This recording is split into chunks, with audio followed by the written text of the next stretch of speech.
Hoje a gente vai explorar a intimidade das moléculas. Vamos descobrir se ela gosta de ficar deitada, de pé, se ela gosta de girar. Oh, que comparação mais tosca. Segue aí que a gente já vai estudar a conformação das moléculas.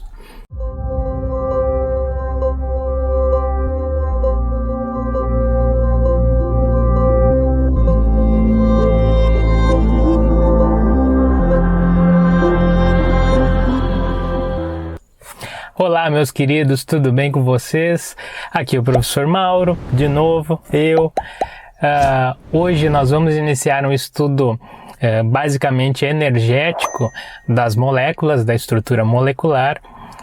Vamos ali perceber como que a molécula prefere ficar na maioria do seu tempo, certo? Porque quando a gente vai desenhar, né, a gente faz aquele desenho bonitinho e o papel aceita tudo.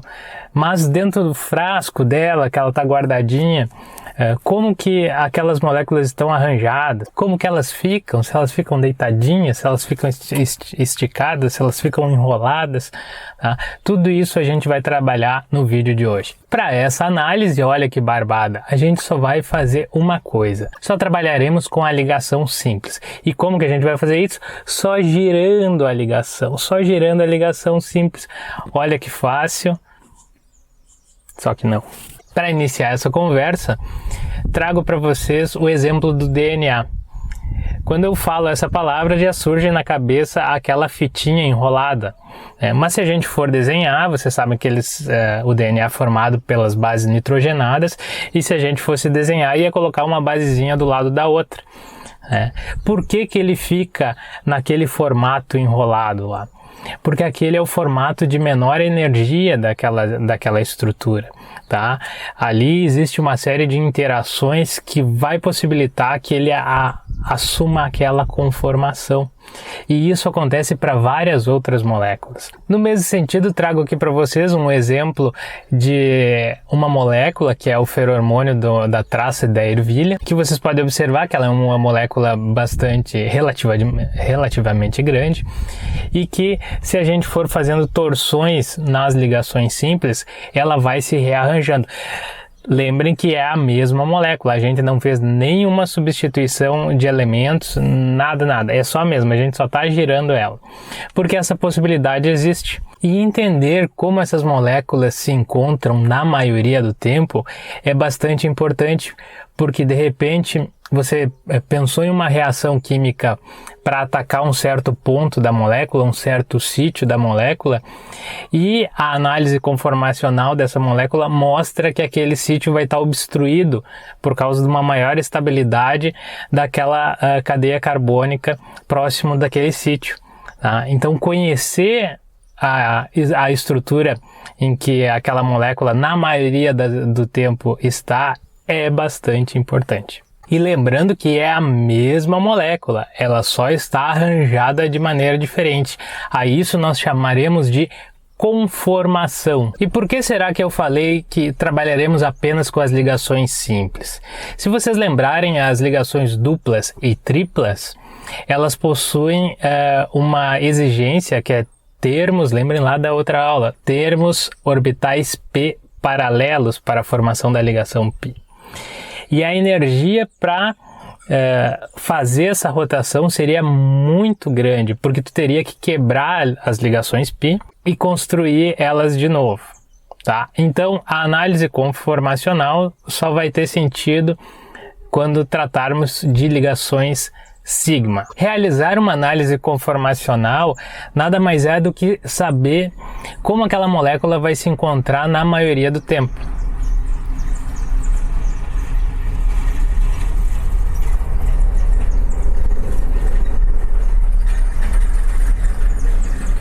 Para a gente entender melhor o que é a tal da análise conformacional, seria como se a gente quisesse saber como aquela molécula se encontra na maioria do tempo.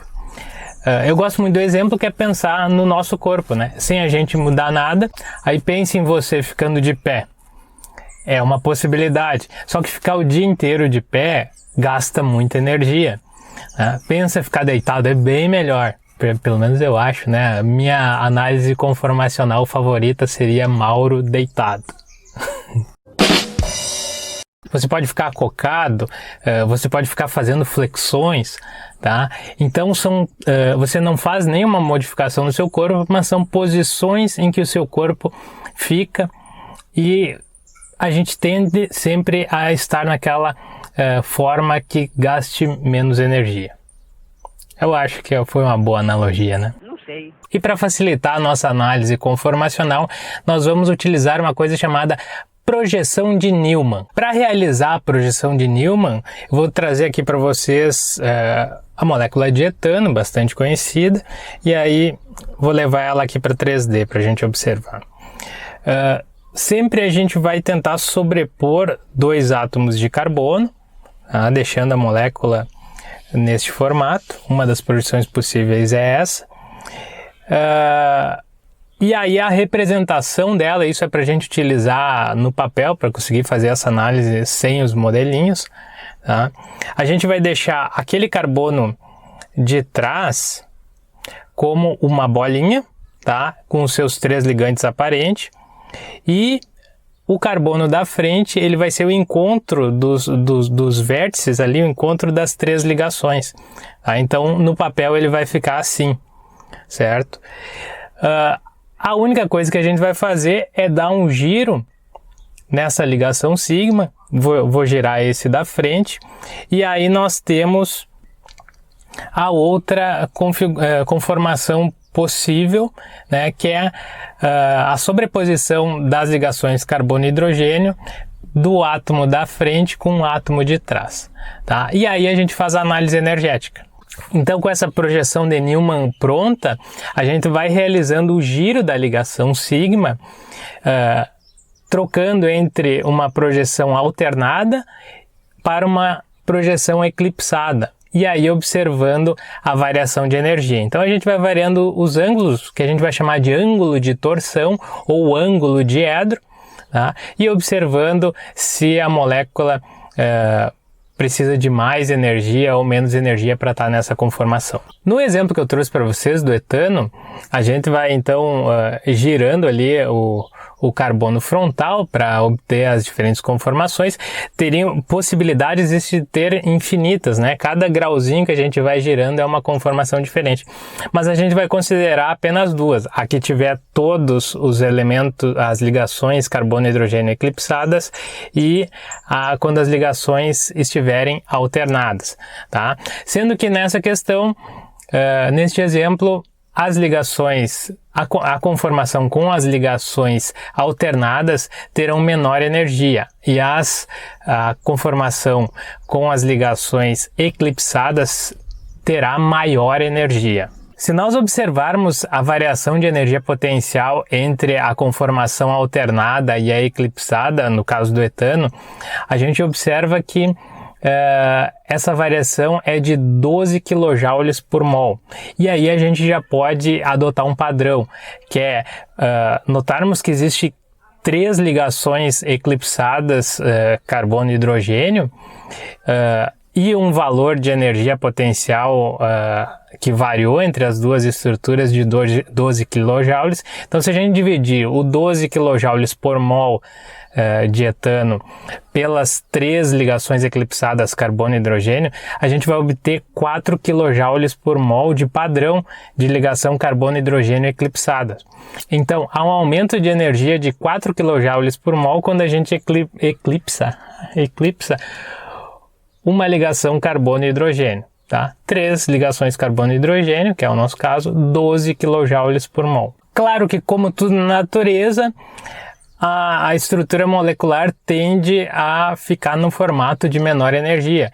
Então, como a conformação alternada é de menor energia, nós observaremos que 99% das moléculas permanecem nessa conformação e apenas 1% na conformação eclipsada. Então, elas ficam ali trocando, imaginem 100 moléculas, muitas moléculas, e aí 99 ficam naquela conformação alternada e eventualmente alguma que consegue absorver energia suficiente para trocar e ficar naquela posição eclipsada vai estar ali.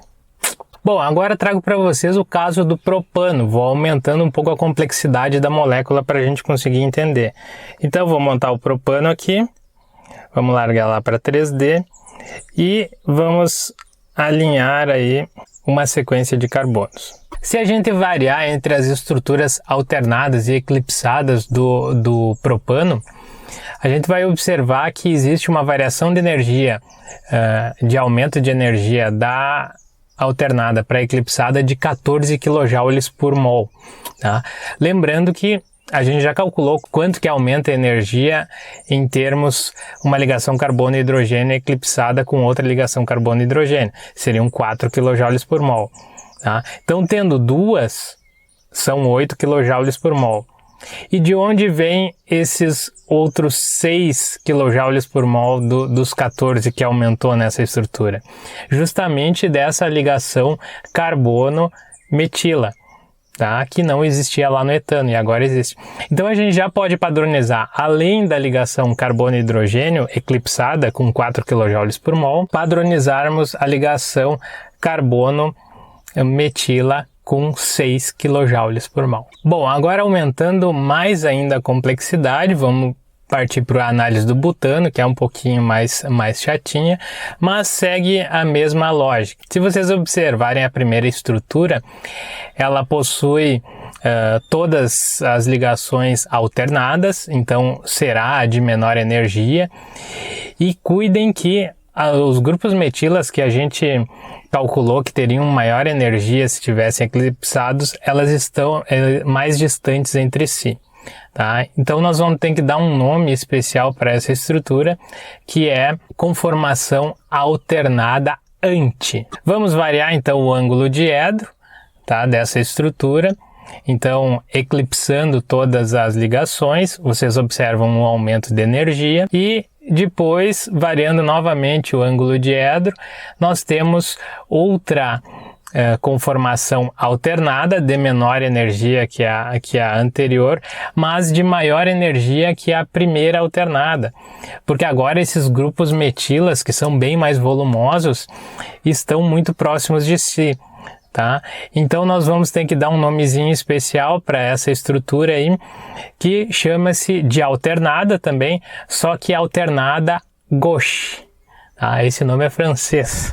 Vamos dar uma olhadinha se eu pronunciei certo. Esse nome francês, gauche, que eu acho que significa direita. Errou! Vamos ao Google, né, que sempre nos ajuda com as traduções. Francês para o português. Gauche. Ui, errei a esquerda. Vamos ver como é que se fala. Gauche.